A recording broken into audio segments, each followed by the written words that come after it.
ഇന്നത്തെ എപ്പിസോഡ് തുടങ്ങാൻ നേരത്ത് രേവതിക്കുട്ടി മനുശങ്കർ വിളിച്ചപ്പോൾ ഫോൺ എടുത്ത് വഴി പറഞ്ഞു കൊടുക്കുകയാണ്. അവരെവിടെയാണ് നിൽക്കുന്നതെന്ന് അടയാളം പറഞ്ഞു കൊടുക്കുകയാണ്. അങ്ങനെ ഫോൺ വെച്ച് കഴിഞ്ഞിട്ട് രേവതിക്കുട്ടി അലീനയും കൂടെ ഒരു ഐസ്ക്രീമൊക്കെ കഴിച്ചിങ്ങനെ നടക്കുകയാണ്. അപ്പോൾ മനുശങ്കർ അവരുടെ അടുത്തേക്ക് വന്നുകൊണ്ടിരിക്കുകയാണ്. മനുശങ്കറിനെ അലീന കണ്ടിട്ട് മനുവേട്ടൻ വന്നു എന്ന് പറഞ്ഞ് എല്ലാവരെയും മനുശങ്കറിന് പരിചയപ്പെടുത്തി കൊടുത്തു. മനുശങ്കർ എല്ലാവരെയും പരിചയപ്പെട്ടു, രേവതിക്കുട്ടിയും പരിചയപ്പെട്ടു. അപ്പോൾ ഗ്രേസമ്മ പറയുന്നുണ്ട്, അലീനയുടെ കെയർ ടേക്കർ മനുശങ്കർ എന്ന് പറഞ്ഞപ്പോൾ വലിയൊരാളെയാണ് പ്രതീക്ഷിച്ചതെന്നൊക്കെ പറയുന്നുണ്ട് കേട്ടോ. എന്നിട്ട് അവർ വീട്ടിൽ വിശേഷമൊക്കെ തിരക്കുവാണ്. അലീനേനെ മനുശങ്കറിൻ്റെ വീട്ടിലേക്കായിരുന്നല്ലോ കൊണ്ടുപോയെന്നൊക്കെ ഇങ്ങനെ അന്വേഷിക്കുവാണ്. പിന്നെ മനുശങ്കർ പറയുകയാണ്, എനിക്കിവിടെ എല്ലാം അറിയാം, ഇവരെ ഞാനുമായിട്ടൊന്ന് ചുറ്റിക്കറങ്ങി എല്ലാം കാണിച്ചു കൊടുക്കുക എന്ന് പറയുമ്പോൾ ഗ്രേസമ്മ മാമച്ചനെ സമ്മതിക്കുവാണ്. നമ്മുടെ മനുവിൻ്റെ കൂടെ കടകളൊക്കെ കണ്ടോയെന്ന് പറഞ്ഞ് വിടുകയാണ്. പിന്നെ അവർ മൂന്നും കൂടെ തൊപ്പിക്കടയ്ക്ക് തൊപ്പി വാങ്ങുന്നു, ബലൂണൊക്കെ വാങ്ങി സംസാരിച്ചിരിക്കുകയാണ് രേവതിയും അലീനയും മനുവും കൂടെ.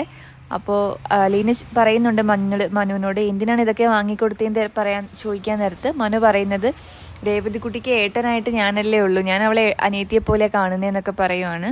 രേവതിക്കുട്ടി മനുശങ്കറും അലീനയും കൂടി ഇരുന്ന് സംസാരിക്കുകയാണ്. അപ്പോൾ അലീന അമ്മയുടെ കാര്യം, അതായത് വൈജയന്തിയെ പറ്റി എടുത്തിടുവാണ്. മേഡം എവിടെയാണ് പഠിച്ച മനുവേട്ടാന്ന് ചോദിക്കുകയാണ്. അപ്പോൾ മനുശങ്കർ പറയാണ്, സ്കൂളൊക്കെ പഠിച്ചതും ഡിഗ്രി പഠിച്ചതും പാലയിൽ തന്നെയാണ്. അപ്പോൾ അലീന ചോദിക്കുന്നുണ്ട്, ഡിഗ്രി കഴിഞ്ഞപ്പോൾ തന്നെ ബാങ്കിൽ ജോലി കിട്ടിയോന്ന്. അപ്പോൾ നമ്മുടെ മനുശങ്കർ പറയുന്നത്, ഡിഗ്രി കഴിഞ്ഞിട്ട് 2 വർഷം ചേച്ചിയല്ല ആൻറ്റി ആഗ്രയിലായിരുന്നു. അപ്പോൾ അലീന ഞെട്ടി കേട്ടോ. അമ്മ എങ്ങനെ ആഗ്രയിലെത്തിയെന്നൊരു ആകാംക്ഷയുണ്ട് അലീനയ്ക്ക്. അപ്പോൾ അലീന ചോദിച്ചു, അതെങ്ങനെ ആഗ്രയിൽ പോയിന്ന് ചോദിച്ചപ്പോഴേക്കും, അതായത് മനുശങ്കറിൻ്റെ വല്യച്ഛൻ ഒരു മിലിറ്ററി ഓഫീസറാണ്, ആഗ്രയിലാണ് വർക്ക് ചെയ്തുകൊണ്ടിരുന്നത്. ആ സമയത്ത് വല്യച്ഛൻ്റെ വൈഫ് പ്രഗ്നൻ്റ് ആയപ്പോഴേക്കും നോക്കാൻ വേണ്ടി പോയതാണ്. പിന്നെ 2 വർഷം അവിടെ സ്കൂളിൽ ജോലിയൊക്കെ ചെയ്തു എന്നൊക്കെ പറയുവാണ്. ടീച്ചറായിട്ട് വർക്ക് ചെയ്തു എന്ന് പറഞ്ഞു. അവിടെ നിന്ന് ഇങ്ങോട്ട് വന്നപ്പോൾ ആൻറ്റിയുടെ സ്വഭാവം ആകപ്പാടെ മാറിയെന്നാണ് എല്ലാവരും പറയുന്നതെന്നും മനു പറഞ്ഞു. അപ്പോൾ അലീന ചോദിക്കുകയാണ്, അത് എന്തായിരിക്കും മാറിയെന്ന് ഇങ്ങനെ ആലോചിക്കുകയാണ് കേട്ടോ അലീന. അപ്പോൾ മനുശങ്കർ പറയുന്നുണ്ട്, പണ്ട് ആൻറ്റി പാവമായിരുന്നു, എല്ലാവർക്കും ഭയങ്കര കാര്യമൊക്കെ ആയിരുന്നു, അവിടെ നിന്ന് വന്നു കഴിഞ്ഞപ്പോഴാണ് ആൻറ്റിയുടെ സ്വഭാവം ഇങ്ങനെ ആയെന്ന് മനുശങ്കർ അലീനയോട് പറയുകയാണ്. പിന്നെ അവർ കാണിക്കുന്നത് രാത്രിയായി. നമ്മുടെ ഗ്രേസ് അമ്മയുടെയൊക്കെ വീട്ടിൽ അലീനയും രേവതിക്കുട്ടിയും മാമച്ചനെ കൂടെ വരികയാണ് കാറിന്. അപ്പോൾ രേവതിക്കുട്ടി ഫുഡ് എടുത്തിട്ട് ഡ്രൈവറിന് കഴിക്കാൻ കൊടുക്കുവാണ്. എന്നിട്ട് ഗ്രേസ് അമ്മ ഡോർ അടയ്ക്കാൻ നേരത്ത് ഡോറിൻ്റെ ഇടയിൽ കൈവിരൽ കൊണ്ടിട്ട് കരയാണ് വേദന എടുത്തിട്ട്. പിന്നെ പതിയെ താങ്ങി പിടിച്ച് അലീനയും രേവതിക്കുട്ടിയും കൂടെ ഗ്രേസ് അമ്മേനെ റൂമിലേക്ക് കൊണ്ടുപോവാണ്. ഗ്രേസ് അമ്മയും കൂട്ടി വീടിൻ്റെ അകത്തേക്ക് കയറി ചെല്ലുകയാണ്. അപ്പോൾ രേവതിക്കുട്ടി പറയുന്നുണ്ട്, ഞാൻ മുറിവിൽ മരുന്ന് വെറ്റി തരാൻ, നേരം വെളുക്കുമ്പോൾ ശരിയാവും എന്നൊക്കെ. പിന്നെ കാണിക്കുന്നത് രേവതിക്കുട്ടി അലീനയും കൂടി ഇരിക്കുന്നതാണ്. രേവതിക്കുട്ടി അലീനയുടെ മടിയിൽ കിടക്കുകയാണ്. എത്ര നാളായി ചേച്ചിയുടെ മടിയിൽ കിടന്നിട്ട് തലയൊക്കെ ഒന്ന് ചൊറന്നാന്നൊക്കെ പറയുന്നുണ്ട് കേട്ടോ. എന്നിട്ട് രേവതിക്കുട്ടി അലീനയുടെ അവിടുത്തെ ജീവിതത്തെ പറ്റി ചോദിക്കുകയാണ്. ചേച്ചി പറയും. അപ്പോൾ അലീന പറയും, നീ എന്നെ വിഷമിപ്പിക്കും എന്ന് പറയും.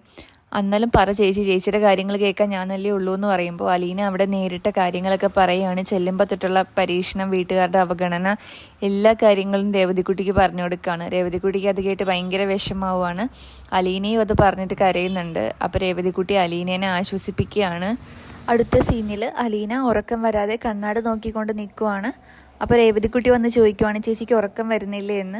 എന്നിട്ട് രേവതിക്കുട്ടി പറയുവാണ്, ചേച്ചി ഇപ്പോൾ ആലോചിച്ചത് മനുവേട്ടനെ പറ്റിയല്ലേ എന്ന് ചോദിക്കുന്നു. അപ്പോൾ അലീന പറയുന്നു, എൻ്റെ ഓർമ്മയിൽ ഒരു സെക്കൻഡ് മനുവേട്ടനും ഉണ്ടായിരുന്നു എന്ന് പറഞ്ഞു, പക്ഷെ മുഴുവൻ മനുവിനെക്കുറിച്ചല്ല ആലോചിച്ചതെന്നും അലീന രേവതിക്കുട്ടിയോട് പറയുന്നുണ്ട്. അപ്പോൾ രേവതിക്കുട്ടി പറയുവാണ്, മനുവേട്ടൻ ഇന്ന് അവിടെ വന്നത് ഞങ്ങളെ കാണാനൊന്നും അല്ല, ചേച്ചിയെ കാണാനാ, മനുവേട്ടന് ചേച്ചിയെ ഇഷ്ടമാണ് എന്നൊരു രീതിയിൽ രേവതിക്കുട്ടി മനസ്സിലാക്കിയ രീതി അലീനയോട് പറഞ്ഞ് മനസ്സിലാക്കുവാണ്. അപ്പോൾ അലീന പറയുന്നുണ്ട്, അങ്ങനെയൊന്നും അല്ല, എന്നെ ഇഷ്ടമൊന്നും അല്ല, എൻ്റെ കെയർ ടേക്കർ എന്ന രീതിയിലാണ് നോക്കുന്നതെന്നൊക്കെ അലീന തിരികെ രേവതിക്കുട്ടിയെ പറഞ്ഞ് മനസ്സിലാക്കുന്നുണ്ട്. എന്നിട്ട് രേവതിക്കുട്ടി വിട്ടുകൊടുക്കുന്നില്ല. രേവതിക്കുട്ടി ഒരുപാട് കാര്യങ്ങൾ പറഞ്ഞ് ഉറപ്പിക്കാൻ നോക്കുവാണ് മനുവിന് അലീനേനെ ഇഷ്ടമാണെന്ന രീതിയിൽ. അപ്പോൾ അലീന പറയുന്നത്, മനു എന്തുകൊണ്ട് അലീനയെ ഇഷ്ടപ്പെടരുതെന്ന രീതിയിൽ അലീന കുറേ കാര്യങ്ങൾ പറയുന്നുണ്ട്. അവരുടെ ഫാമിലി പോലെയല്ല, ഞാൻ അനാഥ പെണ്ണാണ്, പിച്ചക്കാരിയാണ്, എനിക്ക് ആരുമില്ല, ഒന്നുമില്ല, ഫാമിലി സ്റ്റാറ്റസ് ഇല്ല, അങ്ങനെയൊക്കെ പറയുമ്പോൾ അലീനയുടെ പറച്ചിൽ കേട്ടിട്ട് രേവതിക്കുട്ടി ശരിയാണ്, അങ്ങനെയൊക്കെയാണ്, ആ ഒരു ബന്ധം പോസിബിൾ അല്ലെന്ന് അംഗീകരിച്ചു കൊടുക്കുന്നുണ്ട്.